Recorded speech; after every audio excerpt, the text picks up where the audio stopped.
Hello students, कैसे हैं। आज का हमारा टॉपिक है कंज्यूमर बिहेवियर, यानी कि उपभोक्ता व्यवहार। तो उपभोक्ता व्यवहार का अर्थ होता है कि कोई भी व्यक्ति या कोई संस्था या फिर कोई परिवार वो इस प्रकार से अपनी आय को खर्च करता है कि उस खर्च से मिलने वाली संतुष्टि अधिक से अधिक हो जाए। यानी कि उपभोक्ता का उद्देश्य होता है कि वो अपनी दी गई आय को इस प्रकार से खर्च करे ताकि उसकी संतुष्टि ज़्यादा से ज़्यादा हो। तो किस प्रकार व्यवहार करेगा वो और कहाँ पर उसका संतुलन होगा, इस बात की व्याख्या हम थोड़ी सी बाद में करेंगे। उससे पहले हम बात कर लेते हैं कि ये जो नियम होगा, यानी कि उपभोक्ता व्यवहार का जो नियम होगा, ये किन किन मान्यताओं पर आधारित है। मान्यताएं क्या होती हैं? किसी भी नियम या किसी भी सिद्धांत को जब हम एक्सप्लेन करते हैं या उसको लागू करते हैं या उसका एक्सपेरिमेंट हम करते हैं तो उससे पहले कुछ प्री कंडीशंस होती हैं। वो चाहे प्राकृतिक विज्ञान हो चाहे वो सामाजिक विज्ञान हो। तो प्रत्येक के नियम के को कुछ से मतलब कि प्री कंडीशंस की पालना करनी होती है, तभी वो सिद्धांत लागू होता है। तो इसी प्रकार अर्थशास्त्र में भी हर एक नियम, यानी कि प्रत्येक नियम की अपनी कुछ मान्यताएं होती हैं। तो इस नियम की भी अपनी कुछ मान्यताएं हैं जिसको मैंने यहाँ बोर्ड पे लिखा हुआ है। तो यहाँ पर सबसे पहली जो मान्यता है वो है रैशनैलिटी। रैशनैलिटी का हिंदी में अर्थ होता है विवेकशीलता, अर्थात विचारवान उपभोक्ता, जिसका अर्थ ये है कि उपभोक्ता का उद्देश्य अपनी दी गई आय से अधिक संतुष्टि प्राप्त करना है। वो किस प्रकार से करेगा, यहाँ पर हम ये मान के चलेंगे कि जो उपभोक्ता है वो इतना विचारवान है कि उसको वस्तु की प्रत्येक कीमत का पता है, यानी कि बाज़ार का पूरा ज्ञान है उसको। हम यूँ लिखेंगे कि बाज़ार का उसको पूर्ण ज्ञान है। तो आगे हम बात करते हैं, दूसरी जो अजम्पशन है हमारी वो है कार्डिनल यूटिलिटी, अर्थात प्रत्येक वस्तु से प्राप्त उपयोगिता को हम संख्यात्मक रूप दे सकते हैं। और संख्यात्मक रूप भी चाहे तो आप यूटिल्स में दे लीजिए उसको, या फिर आप उसको मुद्रा के रूप में माप लीजिए। यानी कि जो उपभोक्ता है वो या तो इसको यूटिल्स के रूप में मापता है या फिर उसको वो मुद्रा के रूप में मापता है। तीसरी हमारी अजम्पशन है यहाँ पर डिमिनिशिंग मार्जिनल यूटिलिटी, यानी कि घटती सीमांत उपयोगिता। इसकी कुछ व्याख्या हमने इससे पहले वाली वीडियो में की थी और उसमें हमने दिखाया था कि कुल उपयोगिता का और सीमांत उपयोगिता का क्या संबंध होता है। और सीमांत उपयोगिता वक्र का ढलान ऋणात्मक होता है। यानी कि घटती सीमांत उपयोगिता का अर्थ ये है कि कोई उपभोक्ता जैसे जैसे किसी वस्तु की अतिरिक्त इकाइयों का उपभोग बढ़ाता जाता है, प्रत्येक अतिरिक्त इकाई से मिलने वाली उपयोगिता पहली इकाई की अपेक्षा कम होती है। यानी कि जैसे जैसे हम वस्तु की इकाइयों का उपभोग बढ़ाते जाएंगे, प्रत्येक इकाई से मिलने वाली उपयोगिता घटती जाएगी वो। तो फोर्थ अजम्पशन हमारे यहाँ पर constant marginal utility of money, अर्थात मुद्रा की सीमांत उपयोगिता स्थिर मानी गई है यहाँ पर। तो यहाँ पर मुद्रा की सीमांत उपयोगिता को स्थिर मानने के पीछे दो कारण हैं। पहला कारण इसका ये है कि जब भी हम, क्योंकि देखिए हमने उपयोगिता को मुद्रा के रूप में भी मापा हुआ है, हम इसका जो मेजरमेंट करेंगे मुद्रा के रूप में भी करेंगे। और किसी भी वस्तु का कोई पैमाना जब होता है तो उसका स्थिर रहना बहुत आवश्यक होता है। मान लीजिए हम किसी भी वस्तु को, या हम कह लीजिए कि दूध को जैसे हम लीटर में मापते हैं ना, तो उसके लिए हमारे पास एक फ़िक्स पैमाना होता है कि ये 1 लीटर का जो है ना हमारे पास ये पैमाना है, कोई भी जग है या फिर कोई भी उसका एक, हम उसको कंटेनर कह सकते हैं। तो अगर वो फ्लेक्सिबल होगा तो हर बार उसमें से अलग अलग क्वांटिटी आएगी। तो इसलिए जब हम इसमें मुद्रा के रूप में माप करते हैं उपयोगिता का, तो ये ज़रूरी हो जाता है कि हम मुद्रा की सीमांत उपयोगिता को, यानी कि इस पैमाने को हम स्थिर रखें। दूसरा इसके पीछे कारण क्या है, जो मार्शल ने बताया है कि किसी वस्तु की कीमत में परिवर्तन होने से उपभोक्ता की वास्तविक आय के ऊपर इतना अधिक प्रभाव नहीं पड़ता। क्यों नहीं पड़ता? मार्शल ने इसके पीछे कारण ये बताया है कि कोई भी उपभोक्ता किसी एक पर्टिकुलर वस्तु के ऊपर अपनी कुल आय का बहुत ही कम खर्च करता है, और जब वो कम खर्च करता है तो उस वस्तु के ऊपर यानी कि उस वस्तु की कीमत का प्रभाव उसकी कुल आय के ऊपर, टोटल इनकम के ऊपर बहुत ही कम पड़ता है। तो इसलिए हम यहाँ पर ये मान लेते हैं कि मुद्रा की सीमांत उपयोगिता स्थिर रहती है। फिफ्थ अजम्पशन हमारी है इंडिपेंडेंट यूटिलिटीज़, यानी कि एक वस्तु से प्राप्त उपयोगिता का दूसरी वस्तु से प्राप्त उपयोगिता के ऊपर कोई प्रभाव नहीं पड़ता। इसी वजह से जो यूटिलिटी फंक्शन होता है हमारा, उपयोगिता फलन जिसको हम बोलते हैं, वो एडिटिव हो जाता है। एडिटिव का मतलब यह है कि योगात्मक हो जाता है। हम विभिन्न वस्तुओं से प्राप्त उपयोगिताओं को जोड़ सकते हैं, और सारी जितनी भी वस्तुएं हमारे पास होंगी उनके जोड़ को हम बोलेंगे कुल उपयोगिता। सिक्स्थ अजम्पशन हमारी है कंप्लीट यूनिट्स ऑफ गुड्स। इसका अर्थ ये है कि जब हम किसी वस्तु की बात करते हैं तो वस्तु कंप्लीट होनी चाहिए। कंप्लीट का मतलब है कि उसकी इकाई पूर्ण होनी चाहिए। ये नहीं कि भाई गाड़ी का आपने एक टायर दे के पूछा कि भी एक टायर है कि इससे बताइए आपको कितनी संतुष्टि प्राप्त होती है, या फिर आप कहेंगे कि कोई एक ये पेन की कैप से आपको कितनी संतुष्टि प्राप्त, नहीं, ये पूरी अपने आप में एक यूनिट है। तो हम कहेंगे कि वस्तु जो है वो कंप्लीट होनी चाहिए। और सेवन्थ हमारे पास है होमोजेनियस गुड्स, यानी कि वस्तुएं सारी वो जिसके ऊपर हम एक्सपेरिमेंट कर रहे हैं ना, वो समरूप होनी चाहिए। यानी कि पहले वाली का आकार कुछ और है, दूसरी का कुछ और है, तीसरी का कुछ और है, ऐसा नहीं होना चाहिए। ऐसा होगा तो फिर आपका नियम भी सही नहीं होगा। तो और हमारे पास एट्थ जो अजम्पशन है वो है टाइम पीरियड को लेकर है, यानी कि समय अवधि। अब देखिए, समय अवधि की जब हम बात करते हैं तो अर्थशास्त्र में हमने इसको 4 भागों में विभाजित किया हुआ है समय को। अति अल्पकाल, अल्पकाल, दीर्घकाल और अति दीर्घकाल। तो ना तो अति अल्पकाल होना चाहिए और ना ही अति दीर्घकाल, यानी कि एक आइडियल टाइम होना चाहिए हमारे पास, एक आदर्श समय अवधि जिसके अंदर हम या यूँ कहें कि उपभोक्ता पूर्ण रूप से उपयोगिता का आकलन कर सके वो उसका, और वो बता सके कि इस वस्तु से हमें कितनी उपयोगिता प्राप्त हुई है। तो ये हमारे पास कुछ मान्यताएं हैं, इनको आप चाहें तो नोट कर लीजिए। तो चलिए, मान्यताओं के बाद हम बात करते हैं उपभोक्ता के संतुलन की या कंज्यूमर बिहेवियर की। तो कंज्यूमर बिहेव किस तरीके से करता है? देखिए, एक तरफ होता है उसके पास कॉस्ट। कॉस्ट का अर्थ ये है कि वो वस्तुओं के ऊपर कितना खर्च करता है। मान लीजिए कि हमारे पास ये एक वस्तु है और इसको हम एक्स वस्तु मान लेते हैं, तो कितनी वस्तुओं का वो कंजम्पशन करेगा। ये सिंगल कॉमोडिटी मॉडल है। यहाँ पे हमने एक ही वस्तु की बात करेंगे। जब 2 वस्तुएं या 3 वस्तुएं या फिर n वस्तुएं होंगी तो आगे बात करेंगे उसकी हम। तो हमारे पास क्या है, एक वस्तु है x वस्तु जिसकी ये क्वांटिटी है और ये प्राइस है जो कि मार्केट में दी गई होती है, क्योंकि कोई भी उपभोक्ता बाज़ार में कीमत को प्रभावित नहीं कर सकता। बाज़ार के अंदर जो प्राइस है वो उसको स्वीकार करनी पड़ती है। दूसरी तरफ है इसका बेनिफिट।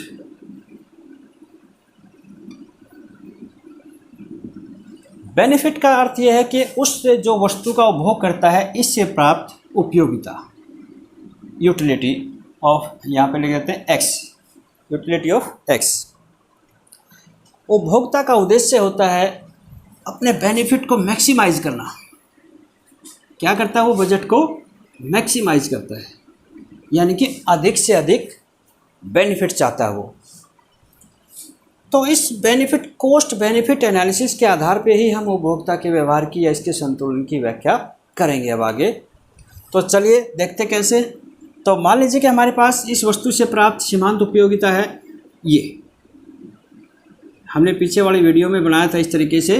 आपने इसको यूटिल्स में मापा हुआ है और मैं यहाँ पर लिख देता हूँ 8 6 4 2 0 और -2।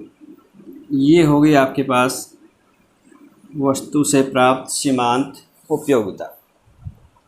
ठीक है। जब इसको हम ग्राफ में दिखाते हैं तो पहले हम इसको ये वाई एक्सिस हो गया, इसके ऊपर हम सीमांत उपयोगिता लेंगे और ये हो गया आपके पास क्वांटिटी ऑफ एक्स, यानी कि वस्तु की मात्रा होगी ये। तो पहले इस ग्राफ को बनाइए आप यहाँ से, क्वांटिटी, यहाँ पर क्वांटिटी भी लिख लीजिए आप,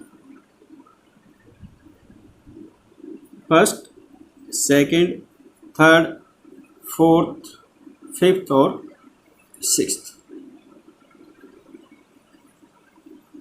ये हो गया।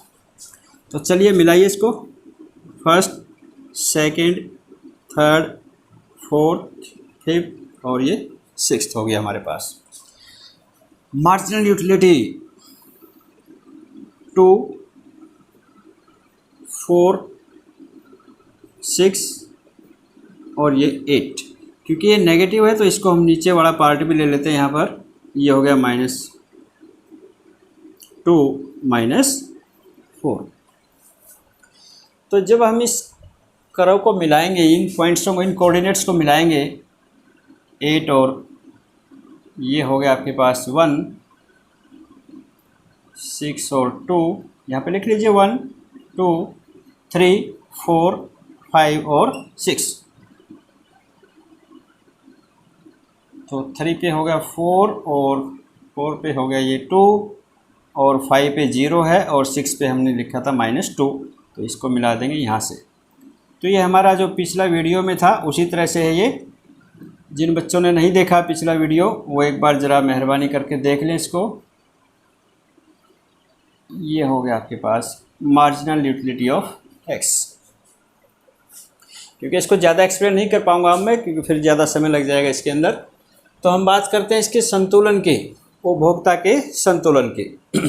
क्या है कि इसका बेनिफिट और इसका ये कोस्ट, तो किस तरीके से मैक्सिमाइज़ करेगा ये, यहाँ पर लिख लीजिए इसको। ये हो गया आपके पास यूटिलिटी फंक्शन हो गया और ये तो हो गया उसका बेनिफिट और ये हो जाएगी उसके कोस्ट।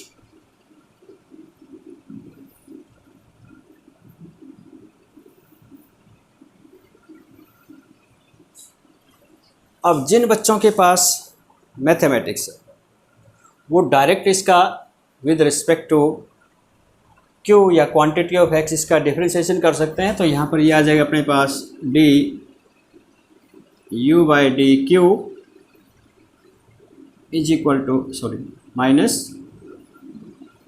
पी एक्स, क्योंकि क्यू का जब डिफरेंशिएट करेंगे तो वो हो जाएगा इज इक्वल टू 1। तो फर्स्ट कंडीशन क्या होती है, मैक्सिमाइजेशन या मिनिमाइजेशन की इज इक्वल टू 0। अब ये क्या है, ये मैंने पिछले वीडियो में भी आपको बताया था कि ये है मार्जिनल यूटिलिटी ऑफ एक्स। और ये क्या है, इसको इक्वेट अभी नहीं करेंगे, इज इक्वल टू 0।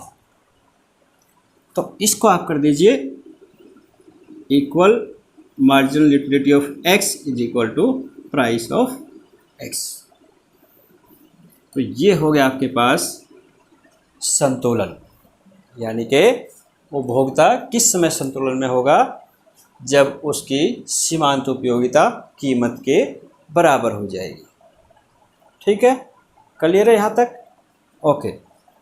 तो जिन बच्चों के पास मैथमेटिक्स नहीं है वो इसको आप छोड़ भी सकते हो, आप इस सारे पोर्शन को आप छोड़ सकते हो। तो उपभोक्ता कहाँ पर संतुलन में होगा, जहाँ पर उसकी सीमांत उपयोगिता उसकी कीमत के बराबर होगी। क्यों होगा संतुलन में? अब ये संतुलन शब्द मैं बार बार बोल रहा हूँ, यहाँ पे अर्थशास्त्र में बहुत बार आएगा। जो संतुलन शब्द है ये फिजिक्स से लिया गया है। फिजिक्स में होता है इक्विलिब्रियम। तो इक्विलिब्रियम से संतुलन का अर्थ होता है जहाँ पर दो फोर्सेस इक्वल हो जाती हैं, या यूँ कहें कि जो एक तरह की जो फोर्सेस होती हैं वो दोनों, जैसे आपने तराजू देखा ना, एक इधर से जो उसके होते हैं वो, तो वो इक्वल जब हम कर देते हैं तो वो क्या हो जाता है, अपने पास बैलेंस हो जाता है। तो इसमें क्या है, बैलेंस का मतलब ये है कि ये हो गया आपके पास बेनिफिट और ये हो गया आपकी इसमें कॉस्ट। तो कॉस्ट और बेनिफिट हो गए दोनों इक्वल, क्योंकि डिफरेंट फोर्सेज हैं, जब बराबर होगी तो इसका मतलब आपका संतुलन हो जाएगा। क्यों होगा संतुलन इस पॉइंट के ऊपर? देखिए ज़रा, मान लीजिए कि मार्जिनल यूटिलिटी ऑफ एक्स आपकी ज़्यादा है प्राइस से, सपोज कीजिए सीमांत उपयोगिता यानी कि वस्तु से प्राप्त उपयोगिता उस वस्तु पर किए गए खर्च से ज़्यादा है, हमें लाभ ज़्यादा होगा, तो हम क्या करेंगे, उस वस्तु की और अधिक इकाइयाँ परचेज करेंगे। तो जब हम उसकी और अतिरिक्त इकाई परचेज करेंगे तो ये जो सीमांत उपयोगिता है ये डिक्लाइन हो जाएगी, कम हो जाएगी, और ये कम होके उस प्राइस के बराबर आ जाएगी, यानी कि तब तक हम इसकी इकाइयाँ बढ़ाते चलेंगे जब तक ये इसके इक्वेट नहीं हो जाते। इसी प्रकार अगर सीमांत उपयोगिता मान लीजिए कि कम है, इससे कीमत से कम है, क्या करेंगे, क्योंकि अब उसके ऊपर खर्च हम ज़्यादा करते हैं, उससे लाभ हमें कम होता है, तो क्या करेंगे इसका, हम उस वस्तु की इकाई खरीदना कम कर देंगे, और कम करेंगे तो सीमांत उपयोगिता क्या हो जाएगी, वापस बढ़ जाएगी, और तब तक बढ़ती रहेगी जब तक ये प्राइस के इक्वेट नहीं हो जाती। ठीक है, तो इसलिए बोलते हैं कि जहाँ पर सीमांत उपयोगिता उस वस्तु की कीमत के बराबर होती है तो उपभोक्ता वहाँ पर संतुलन में होता है, अर्थात वो उस परिस्थिति में जब तक अन्य परिस्थितियों में कोई परिवर्तन ना हो, इस स्थिति में किसी तरीके का कोई परिवर्तन नहीं चाहेगा वो। तो ये तो रहा आपके पास संतुलन का थोड़ा सा मैथमेटिकल। अब ज़रा ग्राफिकल दिखा देते हैं इसको।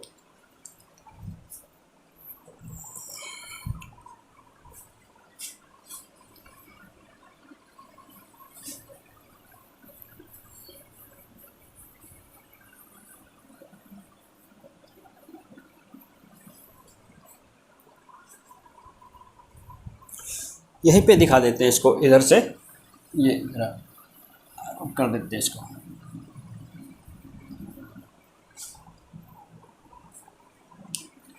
यहाँ पर एक दूसरा डायग्राम बनाते हैं इससे, इस तरीके से,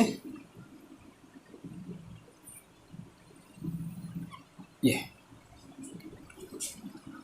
यहाँ पर लेंगे प्राइस और यहाँ पर लेंगे क्वांटिटी, राइट। तो देखिए जब सीमांत उपयोगिता आपके पास 8 के बराबर है, हम इसको इक्वेट कर देते हैं 8 के इक्वल, तो प्राइस यहाँ पर प्राइस लिया आपने, ये हो गया आपके पास 8। क्वांटिटी कितनी है एक्स की, 1। उसके बाद है सेकंड क्वांटिटी पे सीमांत उपयोगिता कितनी है आपकी, 6। प्राइस कितनी हो जाएगी, ये भी 6 हो जाएगी। वाई क्यों हो जाएगी भाई, और इसको जब हम इन पॉइंटों को मिलाएंगे तो हमारे पास ये बन जाएगा इस तरह से डिमांड कर्व, इसको बोलते हैं डिमांड कर्व। 6 क्यों हो जाएगी, जब हमने इसकी दूसरी इकाई का कंजम्पशन किया तो प्राइस 6 क्यों हो जाएगी, पहली इकाई का आपने कंजम्पशन किया, यूटिलिटी कितनी है आपकी 8। अब मान लीजिए कि उसकी यूटिलिटी 8 ही रहती है, यानी कि प्राइस इसकी पहले इक्वेट हमने किया 8 मार्जिनल यूटिलिटी है और प्राइस भी 8 के बराबर है, यानी कि प्राइस में कोई चेंज नहीं होता, और कंज्यूमर चाहता है दूसरी इकाई का कंजम्पशन करना। यहाँ पे क्या होगा, दूसरी इकाई के ऊपर कंज्यूमर को सीमांत उपयोगिता कितनी है, 6 के बराबर, 6 के बराबर, और कीमत कितनी है 8 के बराबर। क्या होगा,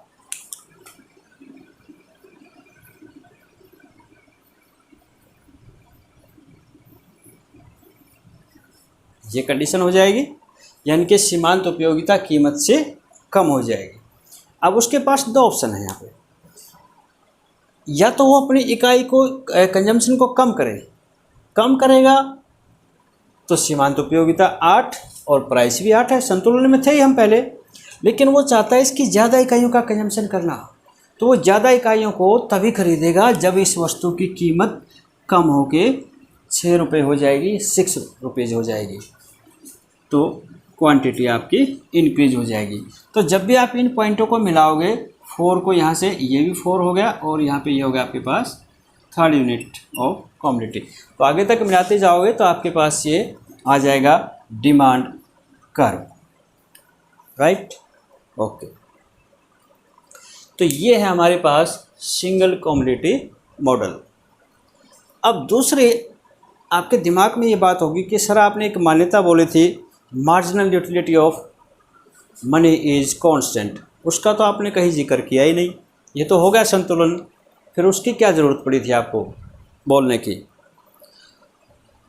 तो ये जो मार्जिनल यूटिलिटी है, ये जो हमने लिखा है यहाँ पे मार्जिनल यूटिलिटी ऑफ एक्स, और मैंने यहाँ पर लिखा है प्राइस ऑफ एक्स, और मैंने कर दिया इसको इक्वेट, ये लिखा ना अभी तक। तो फिर मुद्रा की सीमांत उपयोगिता कहाँ गई? इस मॉडल के अंदर हमने ये मान लिया है कि मुद्रा की सीमांत उपयोगिता marginal utility of money, money नहीं बोलेंगे इसको, एक्सपेंडिचर बोलेंगे इसको, मुद्रा खर्च की सीमांत उपयोगिता वो 1 रुपीज़ इज इक्वल टू 1। ठीक है, अगर ये 1 नहीं है,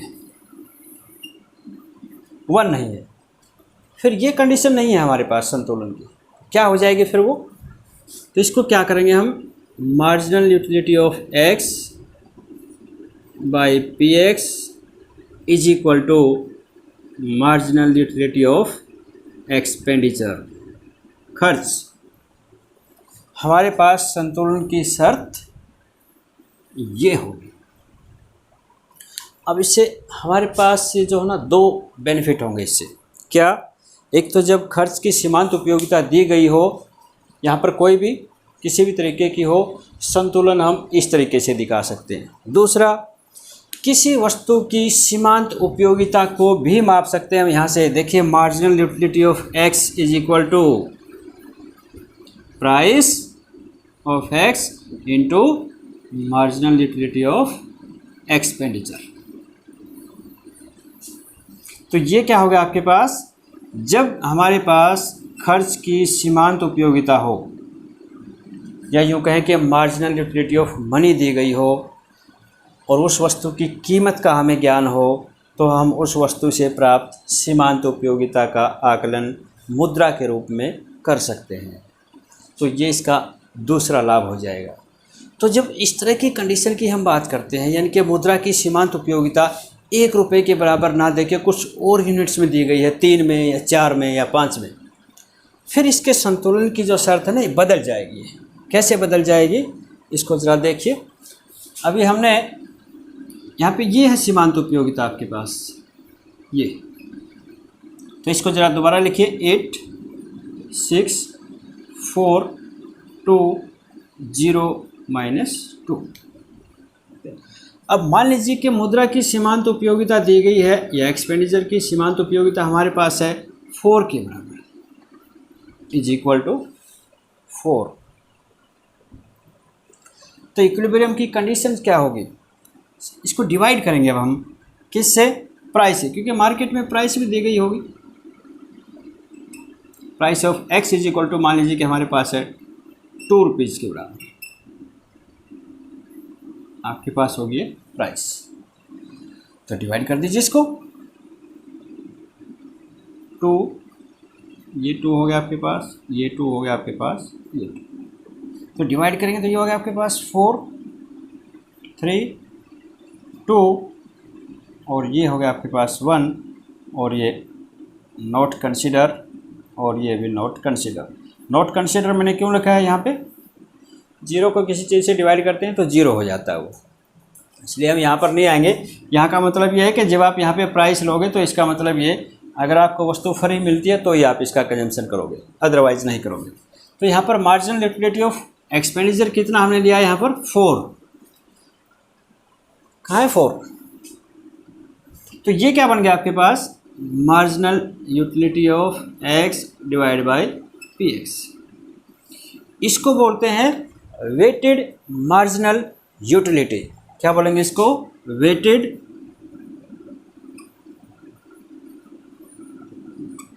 मार्जिनल यूटिलिटी,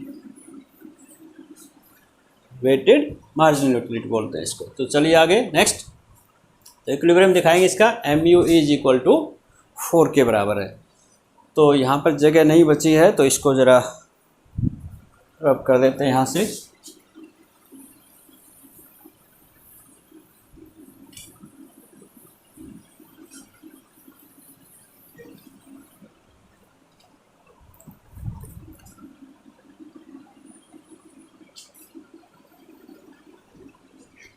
यहाँ पर क्वांटिटी है 1 2 3 4 5 और 6, क्वांटिटी ऑफ x। यहाँ पर आ जाएगा आपके पास 2 4 6 और ये 8। यहाँ पर आप क्या दिखाएंगे, marginal utility of x by px, ये। तो चलिए ग्राफ दिखाइए ज़रा। प्राइस कितनी है हमारे पास, 2 रुपीज़ है, तो हमने ये इधर से इसको ज़रा आप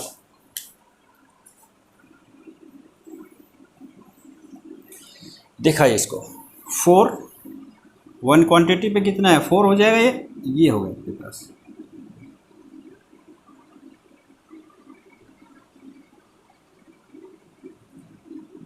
टू पे कितना है, ये 3, यहाँ पे 3 2 और इसके बीच में आएगा ना, 2 पे ये 3 हो गया आपके पास, ये हो गया 3।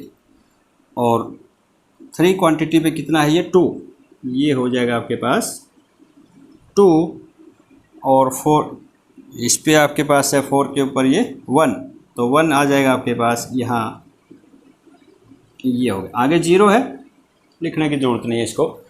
तो चलिए मिलाइए इसको, ये हो गया आपके पास marginal utility curve, weighted marginal utility बोलेंगे इसको, MUXY में PX। अब ज़रा गौर से देखिएगा इसको, क्या दिया हुआ इसके अंदर, मार्जिनल यूटिलिटी ऑफ मनी या एक्सपेंडिचर इज इक्वल टू 4 के बराबर है। तो ये है आपके पास 4, ये कंज्यूमर कहाँ इक्विलिब्रियम पे होगा, सिर्फ एक ही क्वांटिटी खरीद पाएगा, ये हो गया मार्जिनल यूटिलिटी ऑफ एक्सपेंडिचर, और ये हो गया आपके पास इक्विलिब्रियम।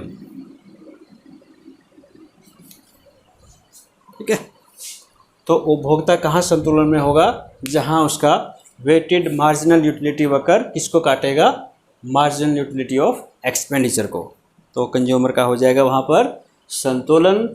और ये हो गया आपका consumer behaviour single commodity. Okay, thank you. तो नेक्स्ट वीडियो में मिलते हैं, हम बात करेंगे उसमें 2 कमोडिटी मॉडल। एक और चीज़, इसको जाने से पहले मैं एक और चीज़ यहाँ पर बता देता हूँ कि इस नियम को हम बोलते हैं गोसेंस फर्स्ट लॉ।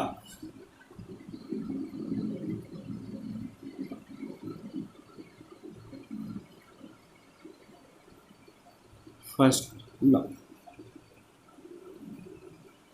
ये भी ध्यान रखिए, कई बार 1 नंबर में आ जाता है क्वेश्चन कि घटती सीमांत उपयोगिता को किस नाम से जाना जाता है, तो इसको गोसेंस फर्स्ट लॉ के नाम से भी जाना जाता है।